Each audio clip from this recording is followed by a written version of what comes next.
The fact of the matter is the extraterrestrial presence has been saving our bacon for about 80 years, preventing nuclear war and even space objects from striking the Earth. But we have a group of people who have technologies that are targeting those ET objects who are imperiling the whole planet. I'm going to tell the truth and the whole truth and nothing but the truth. But that gets you banned. Most people don't want to know how dangerous this whole issue is. And I get cut off a lot, even by people in the Congress. They said, we don't want to hear any more about that. But the fact of the matter is, the extraterrestrial presence has been saving our bacon for about 80 years, preventing nuclear war and even space objects from striking the Earth. But we have a group of people who have technologies that are targeting those objects, the ET objects, who are imperiling the whole planet. So it's a very complicated, nuanced problem. And it's the opposite of how it's portrayed in the media and in the, corporate media and in the, internet search algorithms from Google and elsewhere. So I think it's a very big issue.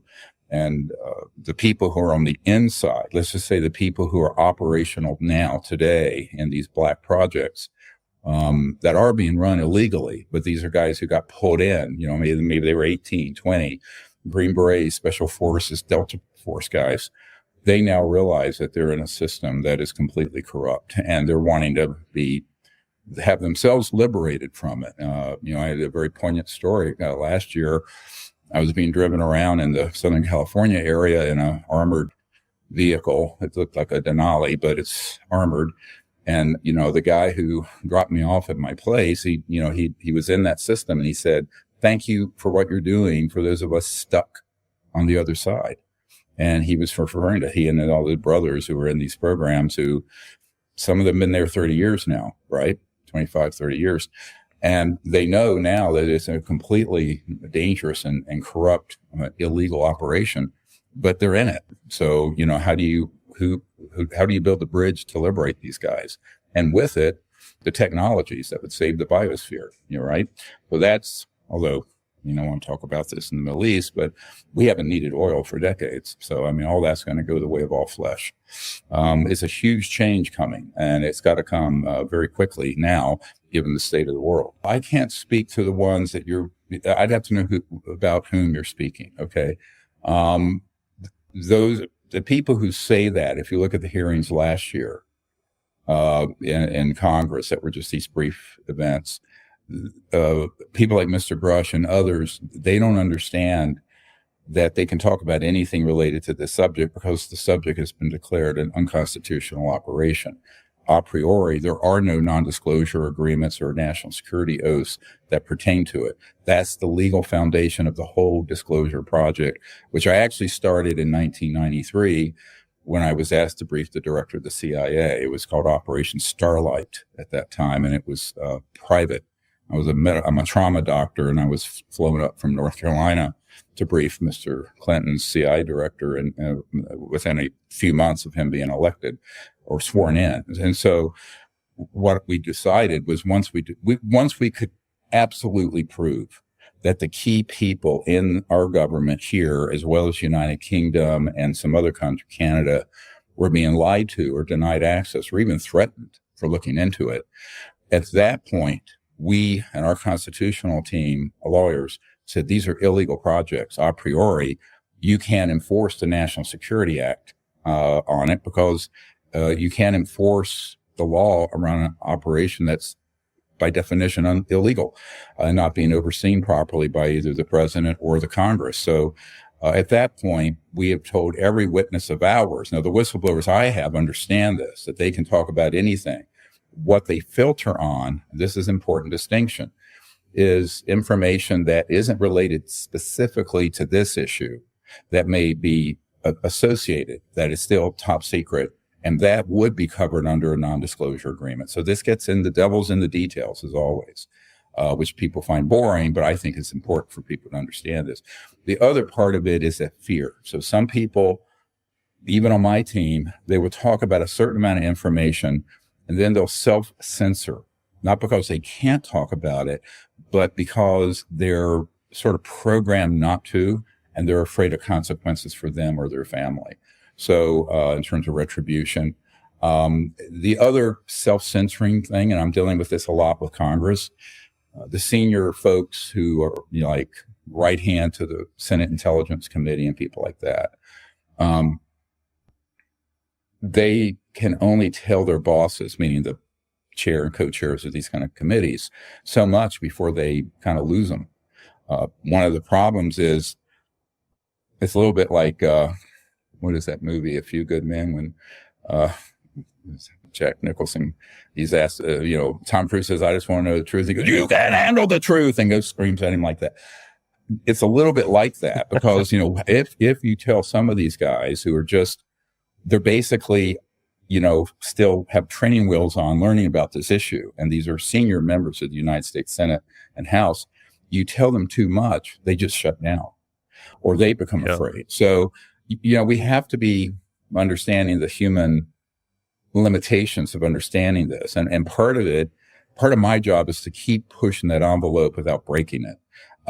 It's hard because I'm holding information and intelligence on this that goes back 34 years now that I've been gathering 762 whistleblowers that I've debriefed with all their information. So how much do you say to whom? And I know that this sort of self-censoring happens with these witnesses. Like, I know that Mr. Brush was asked about, have people been, the congressman that asked that question, I had previously briefed and assured him I know people who have been. And Grush says, well, I can't talk about that. We have to be in a SCIF, which is a secure compartmented information facility where top secret information. That's not true. He could have talked about it and he should have, but he's getting some very bad advice by some attorneys right now. But, and who don't understand the bigger picture. I mean, you really have to go back and unpack this for a long time, but you also have to have what I call inverse witnesses. Inverse witnesses are the ones who should know about this, who don't. They're more important than the ones who know about it, because that's how you prove the operation's illegal. I mean, if you're the head of the Defense Intelligence Agency or CIA or the president or chairs of these key committees, and you're not told anything or you're threatened when you inquire, that is proof that the operation is illegal. And that then liberates everyone who wants to talk about this. But you have to have that, fund of knowledge and the proof. And I have it in my archive. Here are the meetings that were had. This person was denied access. Everyone in the world now knows that Admiral Wilson, who is head of Intelligence Joint Staff, we briefed at the Pentagon, and then he was threatened and was shut down, notwithstanding his high position to be the main source of intelligence for the whole Joint Chiefs of Staff, right? I mean, and he was told, you don't have a need to know. And this is the guy in charge of intelligence for the Joint Chiefs of Staff. So when you can prove this, then you make this conclusion. If you don't know what I just said, you're still wondering, what the landscape is here. So I think for that reason, a lot of those whistleblowers censor themselves because they are still drinking the false narrative and the Kool-Aid of their training under national security provisions and what are called OPSECs, Operation Security. Here's what you can say, here's what you can't. But you have to understand this deeper context to be able to then realize what you can and cannot say. Well, I mean, I think the secrecy on this probably goes back to the early 20th century. It's funny when Mr. Trump was president, I put in his briefing document, the very first image was a dissection of a ET on a slab with some intel and military people there with some doctors from 1922 to 28 is when it's been dated. And we got this from a very interesting series of events. So I believe that there has been some degree of classification on this going back to the late 1800s, early 1900s. But the big action started, obviously, once we detonated the first atomic bomb and the ETs realized that we were an existential threat to life on Earth as well as potentially to them. That's when the modern era started. The whole thing went off the rails in terms of supervision in about 1956 to 60, when Eisenhower was shoved aside. So President Eisenhower, the reason he gave that famous speech when he left office, in large part was this issue, although he didn't acknowledge it. He said, beware the military-industrial complex. And a lot of people were going, well, this is a two-term Republican president who had 5 stars back then. hero. Why would he be saying this about the military industrial complex when his whole career has been military, right? Is because he saw the power that the corporate end of this, let's call it the fascistic corporate moneyed interest, did to take over the interests of the people and the United States government, where he was being pushed aside and he was being denied access. And if you don't take my word for this, we have a witness who was an Army communications specialist, or Army Signal Corps, used to be called in the White House, who knew Eisenhower. And Eisenhower directly told him this is what had happened to him. And this was in 59 and 60. So we know that somewhere between the mid 50s and 60, Eisenhower lost control of these programs. They went deep black, illegal, and they have never been under proper supervision since. So you can track it. I've been able to track it all the way back almost, 65 to 70 years. Yeah. You don't go through interstellar space and can't navigate an electrical storm in Roswell, New Mexico. My friends that are pilots can navigate an electrical storm in New Mexico in a F-18 or Airbus 321. They were downed. These objects were downed. They were ET craft that were struck with a type of electromagnetic weapon, early one in the mid to late 40s, and they were developed based on the work that Tesla had done on Scalar electromagnetic systems and what they learned about EMPs, electromagnetic pulses that go out when you detonate an atomic bomb. Those got weaponized. The early ones were not very accurate, but they were good enough to hit the ones that downed in New Mexico in the 40s. They've since become extraordinarily advanced. I mean, we're talking dozens of generations of refinement, so much so they can be portable the size of this computer and be put on a vehicle and strike an object at a distance. So they're illegal. You know, I mean, the Nuclear Non-Proliferation Treaty clearly forbids electromagnetic pulse weapons because of how dangerous they are, and they're a component of the nuclear blast. But it's basically you're taking out, without the nuclear blast, you're taking out that EMP aspect and then weaponizing it. That's what's happened.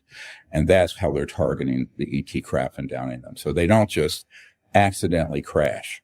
I don't know of any that have been crashed because of a malfunction. I think they've come down because we're targeting them. And I think at this point, it's well over 1,000 of them, probably 2,000. You know, I had a naval intelligence guy approach me once back in the probably mid-90s, and I was given some presentation. He pulled me aside and he says he had been present when we used those weapons and targeted these objects. And by the way, our archive that we released has 122 of these downed cases, many of them with direct witness testimony. And that's in the archive for anyone who's listening to see. It's at the Disclosure Project Intelligence Archive, dpiarchive.com. But what I learned from this was that they not only wanted to get the technology and reverse engineer it and study it, they didn't want the ETs to be known too much by the public until they could control it and control the narrative attached to it. And then thirdly, the ETs explicitly wanted us to disarm and stop using those weapons because their guidance systems and their propulsion systems, their physics, are disrupted when an EMP goes out that has a scalar component. Now, what most people don't know, and we have a GE physicist on our team, I think he has 6 PhDs, and his specialty is this area. And he works for General Electric. And he knows that when you have an EMP embedded in it, it's called a scalar signal, which goes faster than the speed of light, right? It's because of scalar signal. A normal electromagnetic wave or pulse is still a waveform like this, right? Propagating through the vacuum at 186,000 miles per second. A scalar is, they call it longitudinal sometimes. It's a point, the energy that goes out in a straight line. And there you have a problem because now you're going beyond the speed of light and you're crossing into the area of communications and physics dealing with extraterrestrial vehicles, systems. And that's another reason. So they wanted us to stop using those weapons. Our military guys say, like the hell we are. We're going to be in a nuclear arms race with the Soviet Union.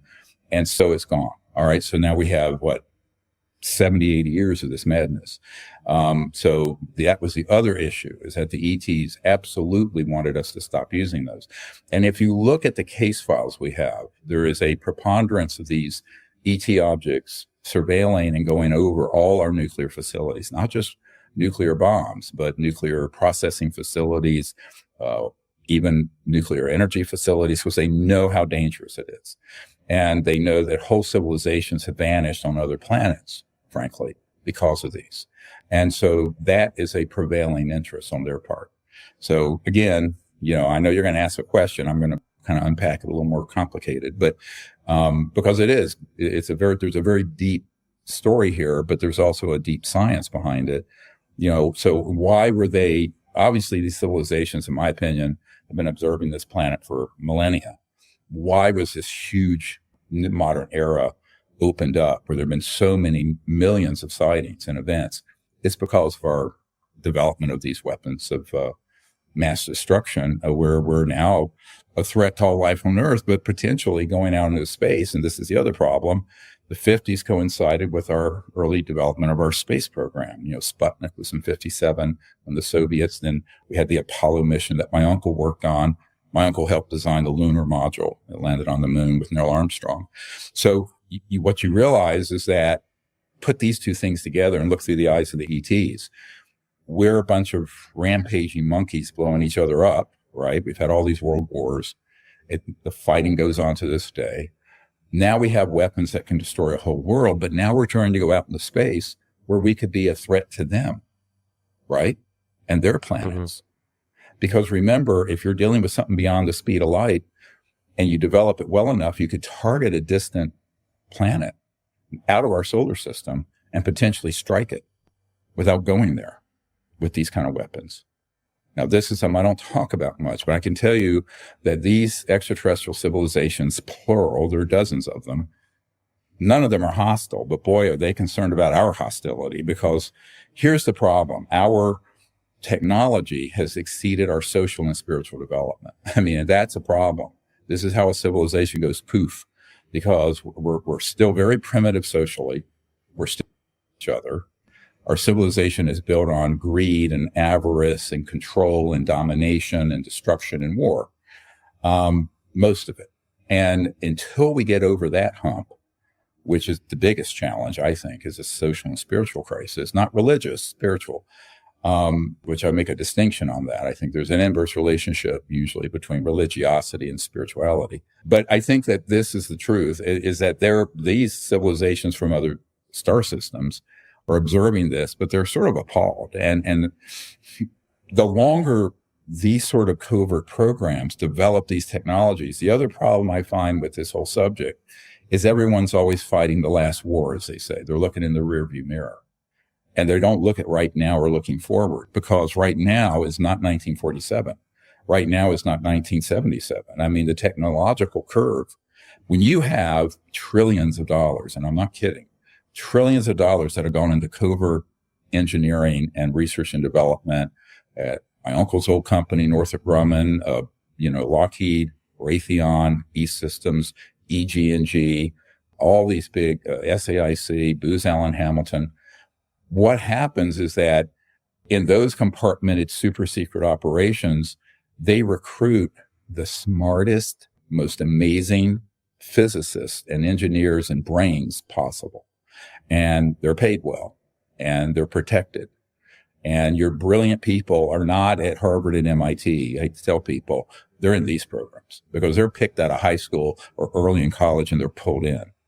And with that kind of brain power, and you have in your possession the materiel, the extraterrestrial vehicles and devices and systems, they're going to be big breakthroughs. And now we have 80 years almost of that kind of big breakthrough research and development. And it doesn't stand still. Anyone who knows technological developments, look at our own internet and things. It starts out kind of like this, and then it goes nonlinear. It goes boom, right? So that's the problem. But it's a development technologically with no one minding the store from the people or never mind the press, which is utterly corrupt, or the government. And mainly it's because the people in the United States government 99.9 whatever percent don't know anything about this.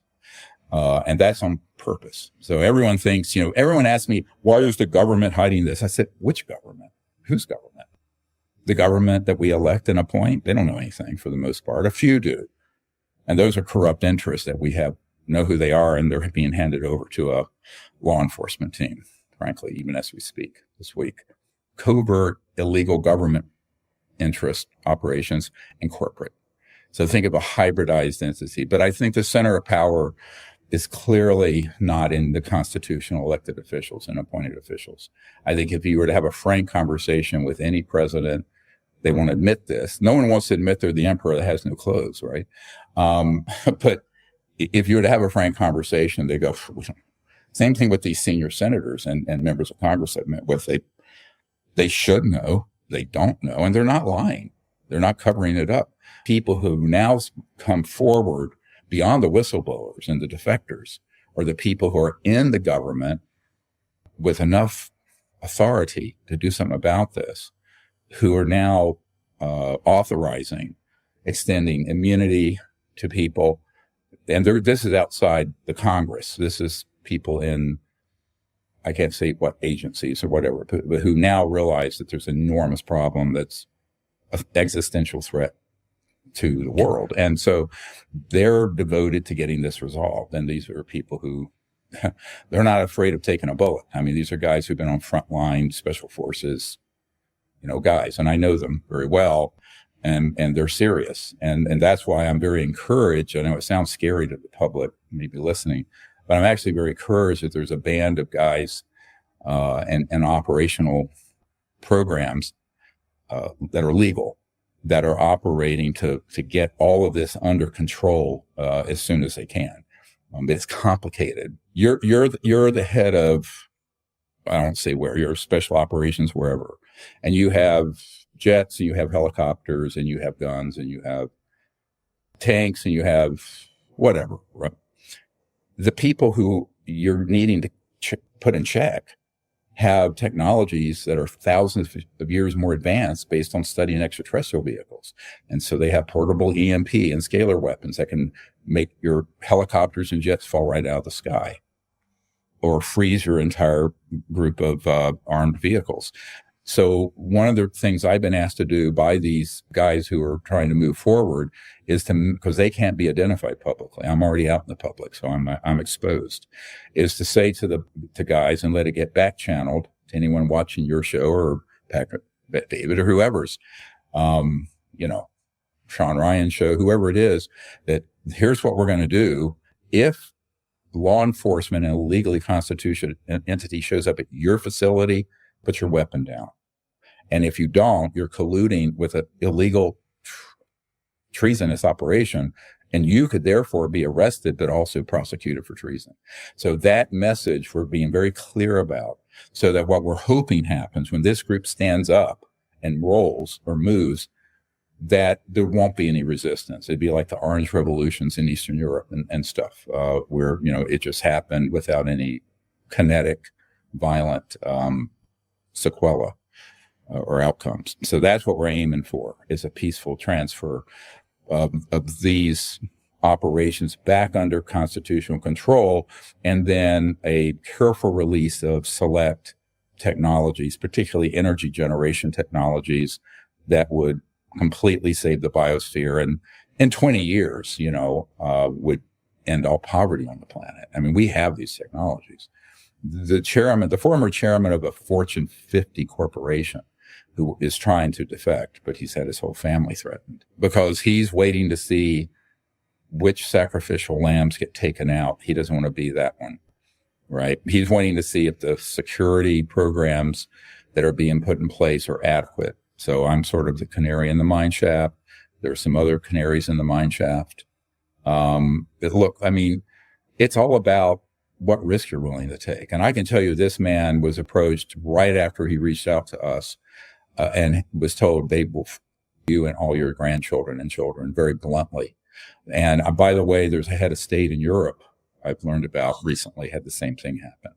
So this is serious stuff. And, the question is how much those guys trust that the protective capabilities of this special access project is really able to protect them, right? And their whole extended family. And this is a complicated problem because you're dealing with thugs. I've been dealing with these thugs since the early 90s, but we understand how they operate and what their mindset is. And when I say thugs, it's funny, when I first, about 3 years ago, the senior guy, Senate Intelligence Committee, who was tasked with looking into this on behalf of the chair and co-chair of the committee, when I met with him the first time in the SCIF for the Senate, he said to me, well, why don't people just come forward? And I explained about this thuggery. And he said, really? I said, oh yeah. And then we leave the SCIF. He goes out to his home in suburban Virginia, and they deploy 2 unmarked helicopters over his house, staring down at him with his 4 children in the house with the whole house shaking. And he says, wow, these are thugs. I said, yes, sir. I told you they're thugs. So that is a true story. So, I mean, imagine this is a guy who knows nothing, who's just trying to inquire about this on behalf of one of the key oversight committees in the whole United States government. And this happens to him right away. And to this day, he continues to be harassed.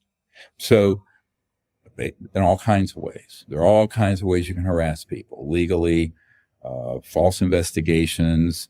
Suddenly there's an IRS audit, right? People who think that these agencies don't have people in them that will abuse their authority and power, are, delusional. It happens all the time. It's not political per se. It's who has an agenda and who can pull those strings, right? Who has those guys as their puppets. And that's what happens. So, I've had those games run on me since the early 90s. And it takes some kind of, determination and courage to move forward.